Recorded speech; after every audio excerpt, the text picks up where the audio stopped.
Memperkenalkan warna baru yang dinanti-nantikan, Aveta Nova 125 kini tampil lebih bergaya dengan varian Nano Grey. Rekaan yang anggun, kemas dan moden, Nano Grey menyerlahkan karakter premium sesuai untuk gaya hidup urban masa kini. Sebelum kita teruskan dengan perkongsian ni, buat anda yang masih belum follow, like, komen dan share video dan akaun ni, jom sama-sama tunjukkan sokongan anda kepada Jenama Motosikal Tempatan dengan cara klik butang-butang tersebut.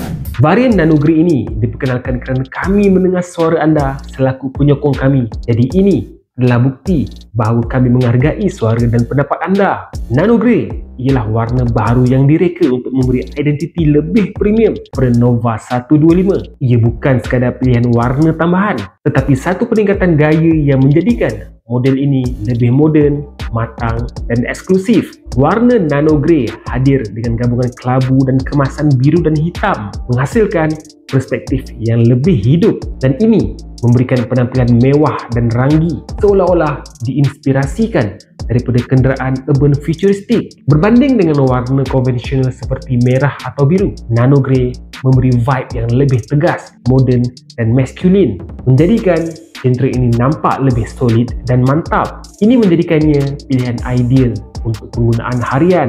Harga asas Nova 125 hanyalah RM5,188, tidak termasuk cukai jalan dan insurans. Ketahui info lanjut di www.aveta.com.my.